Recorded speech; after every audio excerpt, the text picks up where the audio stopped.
Kamusta mga kaibigan? Halina at ating pakinggan ang isang kwento na magbibigay sa atin ng inspirasyon, saya at kilig.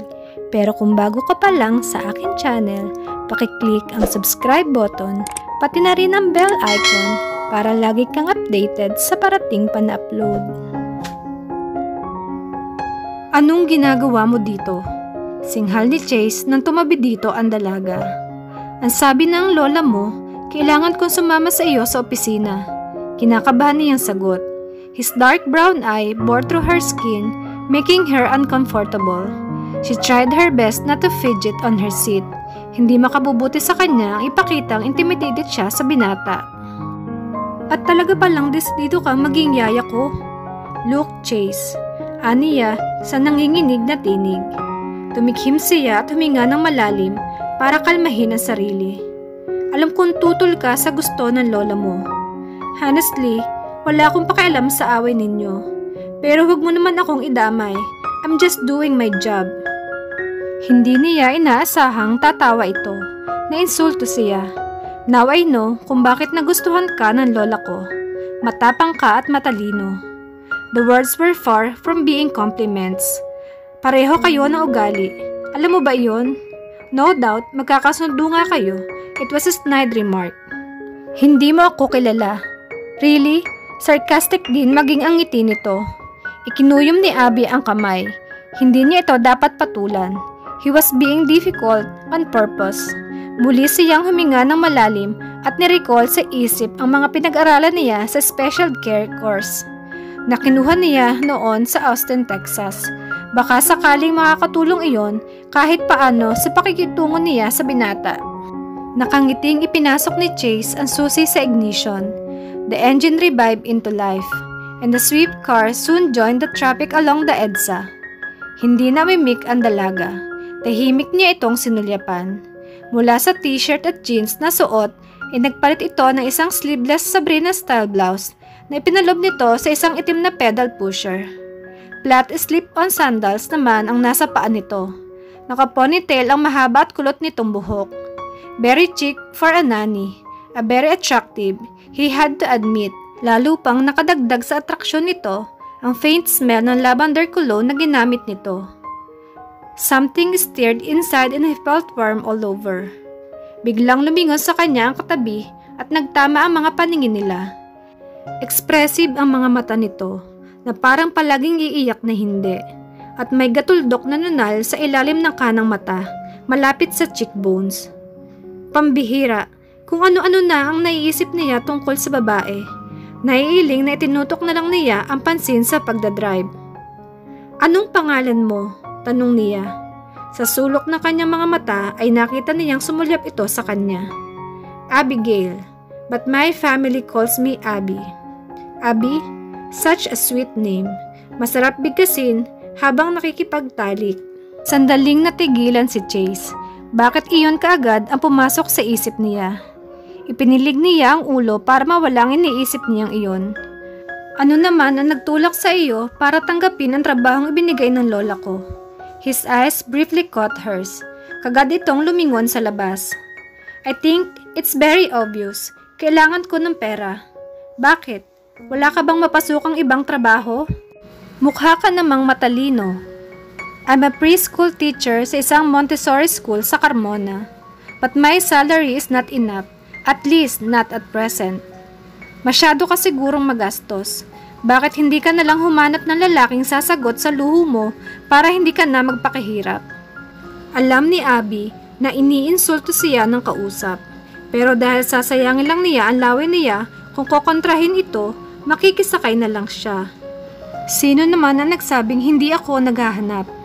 Bahagyang gumiwang ang sasakyan nang tapunan siya nito ng matalim na tingin. Ang kaso, pura amoy lupa na ang lumalapit sa akin. Kahit naman ganito lang ako, gusto ko pa ring piliin ang lalaking sasamahan ko.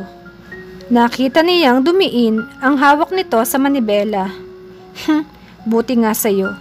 O sasero ka kasi. Magkano ba ang sinasahod mo? It's unethical to discuss salary issues. Lalo't hindi naman ikaw ang nagpapasweldo sa akin. Ha? Halatang inis na ang binata. Tumahimik ito Pero sigurado siyang may ibang bagay na naglalaro sa utak nito. And she had to be cautious. Ilang sandali pa ay papasok na sila sa parking lot ng isang building. Nang umibis ang binata, matapos patayin ang makina ng kotse ay umibis na rin siya. Hindi na niya hinintay na alalayan siya nito dahil tiyak namang mapapahiya lang siya. Walang imik itong naglakad palayo sa parking lot at pumasok sa isang malawak na showroom. Puno iyon ng mga native na muebles. Nakasunod pa rin siya rito at hindi siya napansin nito. Nakita niyang kinausap nito ang isang matangkad na babae at napatingin ito sa kanya. Maya-maya pa'y isang lalaki ang lumapit sa dalawa. Maliwalas ang mukha nito at magandang lalaki rin katulad ni Chase. At hindi rin nalalayo ang takad nito sa binata. He too looked at her at ngumiti ito na magtama ang mga mata nila. Kiming ngumiti rin siya. Gusto namang nilingon siya ni Chase.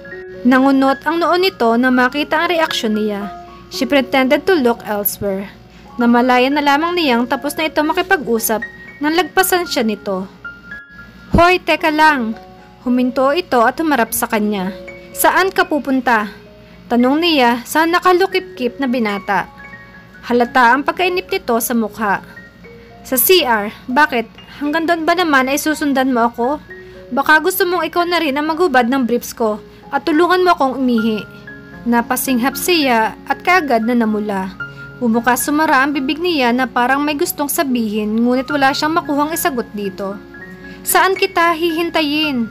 I mean, saan ba ako pwedeng tumigil dito? Sa halip ay tanong niya. Umangat ang isang sulok ng bibig nito. Problema mo na yan, singhal nito at mabilis siyang tinalikuran. Tulalang napatitig na lang siya sa likod ng papalayong binata. Nakarinig siya ng tikhim mula sa likuran niya. Nalingunan niya ang lalaking kausap kanina ni Chase. Nakangiti ito. Pasensya ka na doon sa kaibigan kong yon. Masungit lang siya sa umpisa pero mabait din naman. Alanganin siyang tumango. By the way, ako nga pala si Calvin. Best friend ko si Chase. Pakilala nito na inilahad ang isang kamay. Ako naman si Abby. Naramdaman niya ang marahang pisil nito sa kanyang kamay. Gustong tumaas ng kilay niya. The guy was unmistakably flirting with her. Abby, he drawled out her name. Ang ganda ng pangalan mo, kasing ganda ng may-ari. Napabungis-ngis siya. Calvin, malakas ang pagkatawag ni Chase sa kausap niya. Iritadong pinandilatan nito ng mata ang kaibigan. Pero wala rin itong nagawa kundi magpaalam sa kanya. Nagkakamot ito ng ulo habang papalapit kay Mr. Sungit. She followed him with her eyes at ang nakita niya ay ang galit na sulyap ng kanyang alaga. Malalim na buntong hininga ang pinakawalan niya nang mawala ang dalawa sa paningin niya. Now, what will I do for the next 8 hours? Tanong niya sa sarili. Inikot niya ang paningin sa kabuuan ng malaking showroom na sumasakop sa buong lobby ng building. May isang mahabang reception desk malapit sa pinto. Miss Malyari, tawag sa kanya ng babaeng kausap din ni Chase kanina. Matangkad ito kaysa kanya. Maganda ito at kitang-kita ang magandang hubog ng katawan nito sa suot na uniforme. Dito tayo. Nagtatakang sumunod siya rito. Pumasok sila sa isang maliit na bodega sa likod. Dito ba siya titigil hanggang sa mag-uwian? Dito nakalagay ang lahat ng cleaning supplies na kailangan mo. Kung pwede, pakiiuna mo na lang linisin ang CR. Minsan kasi, nakikigamit din ang mga customers na nagpupunta dito. Maglinis? Takang tanong niya. Oo, hindi ba ikaw ang hinar na cleaning lady ni Boss Chase? Kung suplada sana ito, baka isipin pa niyang kinasabot ito na binata para inisin siya. Pero ratang wala itong alam dahil mas doble ang naging pagtataka nito. Yun ba ang sinabi niya sa'yo? Na tinanggap niya akong janitress? Hindi niya napigilang pagtaasan ito ng boses. Napaatras ito bigla. Ganoon na nga. The woman meekly said. Hindi ba? Nakangiwing tanong nito. Kung literal na umuusok ang ilong ng isang tao kapag galit, baka gaulap na ang kapal ng usok sa loob ng bodega dahil sa biglang pag-init ng ulo niya. Miss Francesca. Francesca ang pangalan ko. Francesca. Sinikap pa rin niyang magpakahinahon. Hindi ito ang dapat niyang pagalitan. Pwede ko bang malaman kung nasaan ang opisina ng Boss Chase mo? Ha? Pero... She smiled sweetly. Huwag kang mag-alala. Bala ko lang siyang kausapin. Mukha kasing may minor misunderstanding na nangyari tungkol sa posisyon ko. Sandali itong nag-isip. Nasa 3rd floor. Madali mo iyo makikita dahil may nakalagay na signage. Sige, salamat. Maiwan muna kita dito ha. Iniwan na siya ni Francesca na nagtataka pa rin. Kuyom ang dalawang kamay ni Abby habang hinihintay na bumukas ang elevator. Sumabay siya sa 3 sumakay. She tapped her foot impatiently habang paakyat ang elevator. Nang huminto iyon sa 3rd floor ay lumabas siya. Gaya ng sinabi ni Francesca, madali lang hanapin ang opisina ni Chase. Malaki ang loob niyon nang pumasok siya. 10 empleyado ang abala sa kani-kanilang trabaho sa kani-kaniyang mesa. Wala roon ang binata. She saw a door at the far right. Marahil ay doon ang opisina nito. Wala namang pumigil sa kanya nang pasukin niya iyon. Talaga lang ha? Ikinuha ka ni Lola ng yaya? Amused na saad ni Calvin. Naroon sila sa loob ng opisina. Sa harapan ni Chase ay nakalatag ng isang blankong sketchpad. Hindi niya alam kung bakit, ngunit wala siyang gana magtrabaho. Naiwan sa ibaba ang utak niya kasama ni Abby. Tiyak na alam nito ang sinabi niya kay Cheska at hindi niya mapigilang mapangiti sa ini-imagine na reaksyon nito. Hindi talaga ako makapaniwala. Akalain mong sa tanda mong iyan ay kinuha ka pa ng isang tagapag-alaga? Nangingiting patuloy ng kaibigan. Actually, pinaganda lang ni Lola ang term. Pero ang totoo, espiya niya yung babaeng iyon. Gustong manmanan ni Lola ang lahat ng aktibidades ko. Naku, hindi ka pala pwedeng maglagalag niyan. Sino naman ang may sabi sa iyo? I won't be threatened by her presence. At wala din akong pakialam kung ano man ang sasabihin niya kay Lola. Talagang hinahamon mo na ang Lola mo ha? Baka mamaya kayo pa ang magsimula ng World War III. Tukso nito na tinawanan niya. Paano iyan? Para kang may kabuntot na aso palagi. Kawawa naman si Abby. Aba, pasensya siya. Tinanggap niya ang alok ni Lola. Puwes, magtiis siya. Pwede siyang mag-resign kung hindi na niya kaya. Pero honestly, maganda si Abby. Kung hindi mo nga sinabi, aakalain kong bagong girl na dinedate mo. Alin? Iyon? Come on, Calvin.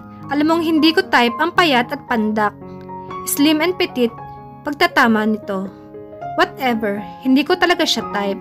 Talaga? Bakit samba ko lang mukha mo kanina noon nakipagkamay ako at nakipagkilala sa kanya? Hamon nito, nakataas pa ang 2 kilay. Hindi bakit naman ako sisimangot? Pwede ba, wag kang mag-insinuate ng kung ano-ano. Lumapit ito sa kanya at tinapik siya sa balikat. Kung ganon, okay lang pala kung ligawan ko siya? Bakit mo naman liligawan? For some unknown reason, hindi nagustuhan ni Chase ang sinabi ng kaibigan. Hindi naging maganda sa kanyang pandinig ang pagpapaalam nitong liligawan si Abby. Kilala niyang matinik din sa chicks si Calvin. Siyempre, type ko. Tinatanong pa ba yan? Lumalim ang gatla sa kanyang noo. Oh, bakit parang ayaw mo? Sabi mo, hindi mo siya type, diba? Di sa akin na lang. Pwede ba, Calvin? Leave her alone. Sumandal siya sa swivel chair at pinagdikit ang 2 palad. May plano ako sa kanya, he said with a wicked grin on his face. Nawala ang ngisi ni Calvin. Kunot-no itong nagtanong, anong ibig mong sabihin? Now, it was his turn to laugh. He gave his friend the familiar look na ibinibigay niya rito kapag may gusto silang i-good time na babae. Oh, please, Chase. Huwag mo sabihing... Pati siya'y idadamay mo sa awin ninyong maglola. Pare, empleyado lang siya ni Lola Dulce. Bakit? Ano bang akala mong binabala kong gawin sa kanya? Painosente pang tanong niya. I know that look you gave me, sagot nito. Ano ang masama doon? I only intend to have some fun. Lalong kumunot ang noon nito. At her expense? Seryoso ka? Calm down, Calvin. I'm not going to hurt her. Wala pa akong sinaktang babae. Baka nakakalimutan mo. Hindi ito kumibo. Sa itsura ay hindi ito kumbinsido. Pero wala na siyang pakialam. Desidido siyang gamitin si Abby to his advantage. Hindi pa niya alam kung paano gagawin iyon. Bibigyan niya ng panahon na sarili para pag-isipan iyon. Creative naman siyang tao at resourceful pa. He'll think of something soon. Sa ngayon ay hahayaan muna niyang gawin ni Abby ang trabaho nito sa utos ng kanyang lola. Ano kaya ang pinaplano ni Chase sa dalaga? Magtagumpay kaya ito sa binabalak niya? Sabay-sabay nating alamin sa susunod na kabanata ng ating kwento. Maraming salamat!